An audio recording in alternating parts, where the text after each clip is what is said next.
Hello बच्चों, मैं आशीष अग्रवाल।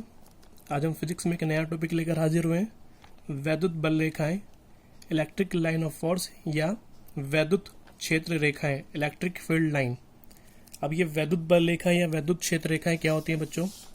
इसके बारे में सबसे पहले फैराडे ने बताया, और उन्होंने बताया कि अगर आपके पास में कोई चार्ज है तो उस चार्ज की वजह से उसके आसपास की रेंज में जो एक इलेक्ट्रिक फील्ड आता है उसको निरूपित करने के लिए, उसको प्रदर्शित करने के लिए, उसको डिनोट करने के लिए उन्होंने जिन रेखाओं की सहायता ली उन रेखाओं को काल्पनिक रेखाएं या वैद्युत बल रेखाएं कहा गया। इमेजिनरी लाइन इसको बोला गया। ठीक है बच्चों, वो कैसे? सपोज अगर ये चार्ज यहाँ पर है और हमें पता लगाना है कि यहाँ पे इलेक्ट्रिक फील्ड है या नहीं है, तो इसके लिए हम यहाँ पे एक एक्सपेरिमेंट लिए परीक्षण आवेश लेते हैं। छोटा सा जो चार्ज होता है, और वो चार्ज चूंकि ये प्लस और ये प्लस है और इसकी वजह से यहाँ पर रिपेल लगेगा, प्रतिकर्षण बल लगेगा, उस वजह से अगर ये आगे की तरफ चला गया तो हम यहाँ पर कहते हैं कि वैद्युत क्षेत्र की डायरेक्शन इधर की तरफ है। तो उसी तरीके से उन्होंने बताया कि वैद्युत बल रेखा वैद्युत क्षेत्र में खींचा गया वह काल्पनिक निष्कोण वक्र स्मूथ कर्व है जिसके किसी भी बिंदु पर खींची गई स्पर्श रेखा उस बिंदु पर वैद्युत क्षेत्र की दिशा को प्रदर्शित करती है। इसके बारे में कैसे लगाएंगे पता? सपोज अगर हम आप ये देख पा रहे हैं कि ये कर्व है हमारे पास। ठीक है बच्चों, ये कर्व हमने यहाँ पर ड्रॉ कर रखा है। इस कर्व में बहुत सारे पॉइंट होंगे। सपोज एक पॉइंट यहाँ पर होगा, एक पॉइंट यहाँ पर भी होगा, एक पॉइंट यहाँ पर होगा। तो उसके हर पॉइंट पर जो खींची गई स्पर्शक यानी कि टेंजेंट जो होगी, जो हमने यहाँ ड्रॉ कर रखी है, तो ये जो टेंजेंट यहाँ पर होगी, ये वाली जो टेंजेंट है इस पॉइंट पर वैद्युत क्षेत्र की डायरेक्शन प्रदर्शित कर रही है, निरूपित कर रही है। उसी तरीके से इस वाले पॉइंट पर जो टेंजेंट यहाँ होगी वो इस बिंदु पर वैद्युत क्षेत्र की दिशा को प्रदर्शित कर रही है, या हम कह सकते हैं निरूपित कर रही है। ठीक है बच्चों, ये होगी वैद्युत बल रेखाएं या वैद्युत क्षेत्र रेखाएं। अब बच्चों, वैद्युत बल रेखा या वैद्युत क्षेत्र रेखा, इसके जो गुण है, इसकी जो प्रॉपर्टी है, वो सबसे ज़्यादा इम्पोर्टेंट है। सबसे ज़्यादा क्वेश्चन इन्हीं पे पूछे जाते हैं। और हमने इस वीडियो के लास्ट में आपके लिए 5-6 क्वेश्चन डाले हैं जिनके आंसर आपको खुद लिखने हैं। वो सारे के सारे आंसर आपको इसी वीडियो में, इसी लेक्चर में आपको मिल जाएंगे, इसी नोट्स में। तो ध्यान से देखेंगे। वैद्युत बल रेखाओं के गुण, property of electric field line. तो सबसे पहला जो पॉइंट यहाँ पर है वो ये है, वैद्युत बल रेखाएं धनावेश से प्रारंभ होकर ऋणावेश पर समाप्त होती हैं। यदि आवेश एकल है तो ये अनंत पर समाप्त या अनंत से आरंभ होती हैं। सबसे पहले तो हम ब्लू वाली लाइन के लिए पढ़ेंगे। हमने पढ़ा यहाँ पे कि वैद्युत बल रेखाएं धनावेश से प्रारंभ होकर ऋणावेश पर समाप्त होती हैं। तो इसका मतलब ये हो गया कि ये जो प्लस है यहाँ पर, ये जो माइनस हमारे यहाँ पर है, तो धनावेश से निकलेंगी और ऋणावेश पर जाकर मिल जाएंगी। इस तरीके से बच्चों आपको ये वैद्युत बल रेखा ड्रॉ करनी है कि प्लस से निकली और माइनस में जाकर मिल गई, जैसा कि हम देख पा रहे हैं।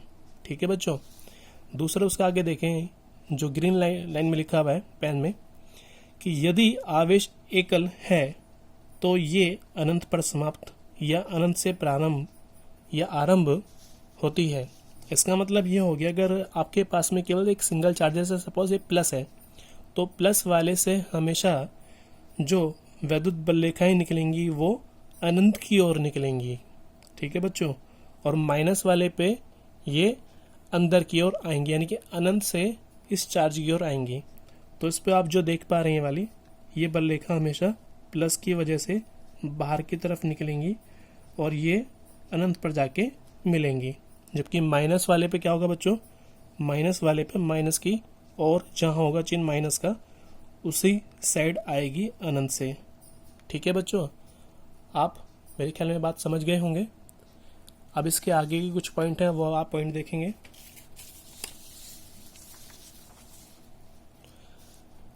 सेकंड पॉइंट बच्चों, सेकंड पॉइंट आपका, वैद्युत बल रेखा के किसी बिंदु, वैद्युत बल रेखा के किसी बिंदु पर स्पर्श रेखा उस बिंदु पर वैद्युत क्षेत्र की दिशा को प्रदर्शित करती है। बच्चों ये जो सेकंड पॉइंट हमारा है, सेकंड जो प्रॉपर्टी है, जो उसकी डेफिनेशन थी वैद्युत बल रेखा की, ये बिल्कुल सेम वही है। तो हमें कुछ नहीं करना, हमें बस एक कर्व लेना है, इस कर्व पे कोई भी एक पॉइंट मान लेना है, इस पॉइंट पर एक टेंजेंट ड्रॉ करनी है, और जो टेंजेंट आपने ड्रॉ करी, ये जो टेंजेंट है ये ही इस पॉइंट पर वैद्युत क्षेत्र की दिशा को प्रदर्शित करती है, इसमें ये बता रहा था। और एक पॉइंट पर केवल एक ही टेंजेंट खींची जाएगी जो कि एक दिशा में बताएगा। ठीक है बच्चों।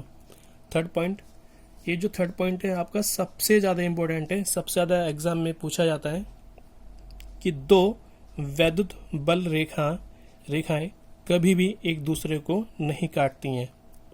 ये तो इसकी होगी बच्चों प्रॉपर्टी जो ब्लू पेन में लिखी हुई है, लेकिन जो ग्रीन पेन में लिखा हुआ वो इसका आंसर है, क्योंकि क्वेश्चन ये ऐसा आएगा कि दो वैद्युत बल रेखाएं आपस में एक दूसरे को नहीं काटती, समझाइए क्यों। तो उसका आंसर आपको ये जो ग्रीन वाला है ना उसको लिखना है।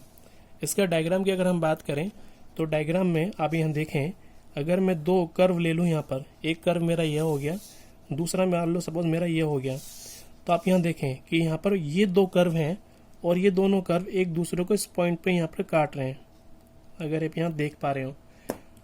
तो अगर ऐसा है तो इस पॉइंट पर इस वाले कर्व नंबर 1 की वजह से जो टेंजेंट जाएगी वो ऐसे जाएगी, इवन मैं कह सकता हूँ। ठीक है बच्चों।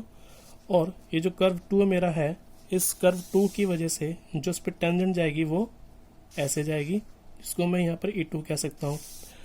बच्चों एक पॉइंट पर कभी भी दो दिशाएं, दो डायरेक्शन पॉसिबल नहीं है, इस वजह से कभी भी दो वैद्युत बल रेखाएं एक दूसरे को आपस में नहीं काटती। ठीक है बच्चों। फोर्थ पॉइंट आपका कि वैद्युत बल रेखाएं कभी भी बंद लूप नहीं बनाती।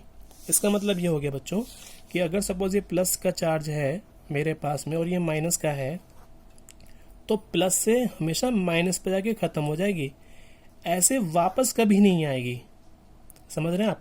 जो मैंने ये बनाया ये डायग्राम गलत है। इसका मतलब क्या होगा, प्लस से निकली और ये जो माइनस है प्लस से निकली, माइनस पे जाके खत्म हो गई, तो उसने बंद लूप नहीं बनाएगा।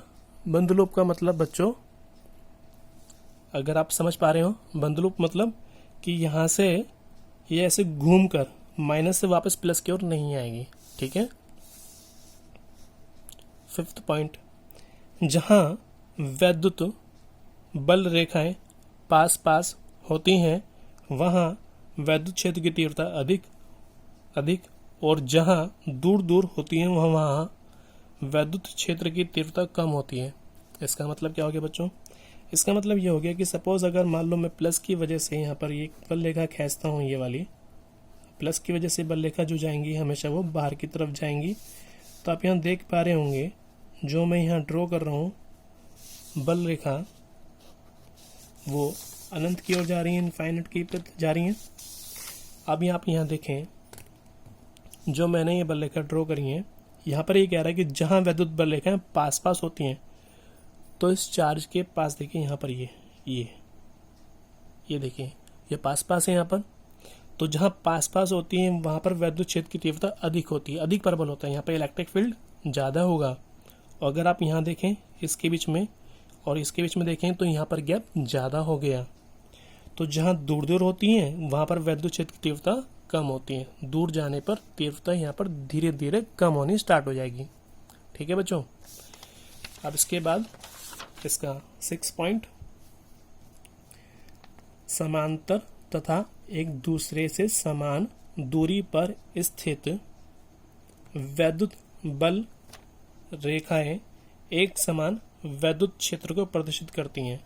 अगर कहीं पर भी आपको एक समान वैद्युत क्षेत्र बनाना है तो समान दूरी पर आप सीधी लाइनें समांतर रेखाएं खींच दीजिए। तो जो इस तरीके से आप ड्रॉ करते हैं बल रेखा, वो एक समान वैद्युत क्षेत्र को प्रदर्शित करती हैं। अब इस पूरे डायग्राम में हमने कुछ पॉइंट लिए हैं, पॉइंट 1, पॉइंट 2, पॉइंट 3। अगर हम तीनों पॉइंट में बात करें वैद्युत क्षेत्र के बारे में, चूंकि ये समांतर हैं और एक दूसरे से समान दूरी पर हैं, तो इस वजह से हर पॉइंट पर वैद्युत क्षेत्र कैसा होगा, एक समान। इसलिए E1 बराबर E2 बराबर E3। ठीक है बच्चों, आई थिंक आप बच्चों समझ गए होंगे। अब इसी के ऊपर हमारे पास कुछ क्वेश्चन है जिनके आंसर आपको खुद कॉपी में नोट करने हैं। वो सारे क्वेश्चन के आंसर आपको इस थ्योरी के अकॉर्डिंग मिल जाएंगे। वो क्वेश्चन बच्चों ये है हमारे पास। सबसे पहला क्वेश्चन, वैद्युत बल रेखा को परिभाषित कीजिए। समझा दिया आपको, आप बता देंगे। दूसरा, किसी विलगित ऋण बिंदु आवेश के वैद्युत क्षेत्र को बल रेखाएं खींचकर दर्शाइए। इसके लिए भी आप बना देंगे। अभी आपको बता दें कि अगर माइनस का होगा तो सब बल रेखा अंदर की तरफ आएंगी। ठीक है बच्चों। तीसरा, वैद्युत बल रेखाएं परस्पर कभी नहीं काटती, समझाइए क्यों। बड़ा इंपॉर्टेंट पॉइंट था, हमने आपको समझाया था अभी। फोर्थ, यदि किसी बिंदु आवेश पर वैद्युत क्षेत्र रेखाएं आकर मिलती हैं तो इस बिंदु आवेश की प्रकृति कैसी होगी। अगर आकर मिलती हैं तो कैसी होगी, नेगेटिव, ऋणात्मक। एक समान वैद्युत क्षेत्र में बल रेखाएं किस प्रकार होती हैं। एक समान वैद्युत क्षेत्र में बल रेखाएं किस प्रकार होती हैं, अभी आपको समझाया था। समांतर और उनके बीच का जो गैप होगा वो बराबर होगा। वैद्युत बल रेखाओं के पास पास होने से वैद्युत क्षेत्र के बारे में क्या जानकारी मिलती है। अगर पास पास है तो कैसा होगा, वहां पर वैद्युत क्षेत्र अधिक होगा, तीव्रता अधिक प्रबल होगी। वैद्युत बल रेखाओं के दूर दूर होने से वैद्युत क्षेत्र के बारे में क्या जानकारी प्राप्त होती है। दूर दूर हो जाने से वहां पर वैद्युत क्षेत्र की तीव्रता धीरे धीरे कम हो जाती है। आई थिंक बच्चों आप समझ गए होंगे। आपको ये क्वेश्चन करने हैं, इन्हें आप अच्छे से करेंगे। अगर किसी की कोई प्रॉब्लम है, कोई समस्या है, तो आप कमेंट बॉक्स में आके कमेंट कर सकते हैं, अपना सजेशन दे सकते हैं। हम और बेहतर करने की कोशिश करेंगे। थैंक यू सो मच बच्चों।